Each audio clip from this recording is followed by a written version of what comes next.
Hello, xin chào các bạn đã quay trở lại với review 5 phút. Sau khi đến tiểu trấn nọ, được một lão nhân xem tướng cho, trên đường đi, Trương Tiểu Phàm vẫn không ngừng suy nghĩ. Vừa lúc bắt gặp Thạch Đầu đang đi trên đường đi diệt ma trừ yêu, Tiểu Phàm không vội quay về mà quyết định đồng hành cùng hắn, coi như làm được thêm một việc tốt.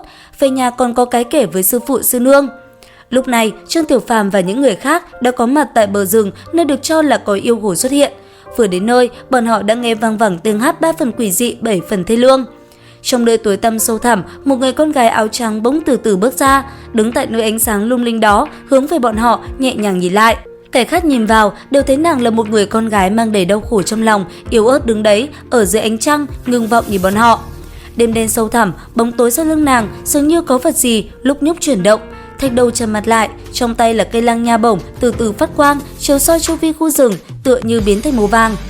Chỉ là người con gái nọ lại tựa hồ như không có một chút phản ứng nào, nhìn bọn họ một cái, cất chân nhẹ bước, đi đến bên cạnh, tay áo trắng như tuyết nhẹ nhàng lay động. Hai người chỉ thấy bụi cây rời đi, để lộ một vị giếng. Đây là giếng cổ 3000 năm, truyền rằng vào đêm trăng tròn, lấy lòng thành kính nguyện cầu, cúi đầu nhìn xuống, nhất định sẽ được tận nguyện. Trong tiếng nói của nàng, phảng phất có mấy phần ảo não mê hoặc. Thạch Đầu mày cau lại, bước lên một bước, tức thì có tiếng gió vang lên trong rừng cây, hét lớn: "Yêu nghiệt vô sỉ, không ngờ còn dám mê hoặc thế nhân, mau mau qua đây nộp mạng."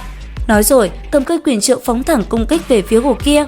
Thế nhưng, tưởng chừng như đã đánh trúng người nàng thì hư ảnh bỗng dưng tan biến ra rồi biến mất. Nàng không để ý đến Thạch Đầu mà uyển chuyển thân mình bay qua vườn nhẹ trước mặt. Trương Tiểu Phàm khẽ nói: "Trong lòng ngươi không phải là luôn thấp thỏm về một người con gái sao? Hãy qua đây nhìn xem nào." Trong lòng Trương Tiểu Phàm mê man, không thể tự chủ, liền cất bước tiến tới. Ánh trăng trải trên thân thể hắn như sương như tuyết. Sâu tận đáy lòng có phải là có một hình bóng khắc khoải không quên, hắn như mê như say. "Tiểu Phàm!" Một tiếng hô hoảng vang lên từ phía sau vọng lại.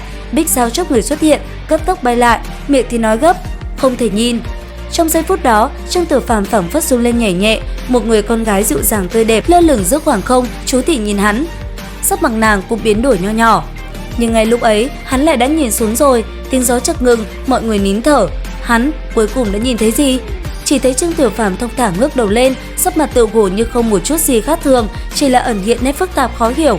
Xong, ngay lập tức hồi tỉnh như thường, hít thở thật sâu, đi đến đứng bên cạnh Thạch Đầu. Ánh trăng lạnh lùng chiếu xuyên qua lá cây, rót lên người mỹ nữ nhu mì đó, trông xem ra dáng hình có chút cô đơn, có vài phần thê lương. Nàng cúi đầu mỉm cười, hàng mi dài và nhỏ dường như che đi tâm tư yếu đuối của mình, lại dường như đang nghiêng tai nghe những âm thanh bí ẩn của rừng sâu, nhẹ nhàng lên tiếng: "Ta và các ngươi không thù không oán, phải gà cớ gì cứ phải đuổi cùng truy tận ta như vậy?" Thạch Đầu bước lên một bước, cả người trông giống như một con mãnh hổ, quát lên: "Yêu quái hồ ly nhà ngươi, đem họa cho nhân gian, quấy rối lòng người, còn đáng sống hay sao?" Mỹ nữ ngước mắt nhìn, cơn gió nhẹ nhàng thổi qua, làm tà áo mỹ nữ bay phấp phới. "Ngươi muốn lấy mạng ta, vì ta là yêu quái sao?" Mỹ nữ hướng về phía Trương Tiểu Phàm, nhìn sâu vào mắt hắn hỏi: "Còn ngươi vì cái gì?" Trương Tiểu Phàm chẳng hề nghĩ ngợi, đáp: "Người gieo họa cho nhân gian, ta là người trung nghĩa, vì dân diệt ác, thế ác không thể tha, nhất định phải sát phạt." Mỹ nữ nhẹ nhàng đưa tay lên, vuốt mái tóc mai lòa xòa, đáp: "Những lời này chắc là những lời chính nghĩa mà sư phụ dạy, rằng những yêu quái như ta thì luôn luôn hại người." Trương Tiểu Phàm nhíu mày, những lời dân dạy của sư môn quả thực là như vậy. Chỉ nghe tiếng tam vị yêu hồ tiếp tục nói: "Nếu như ta nói những lời nói đó đều là giả dối thì ngươi sẽ nghĩ sao?"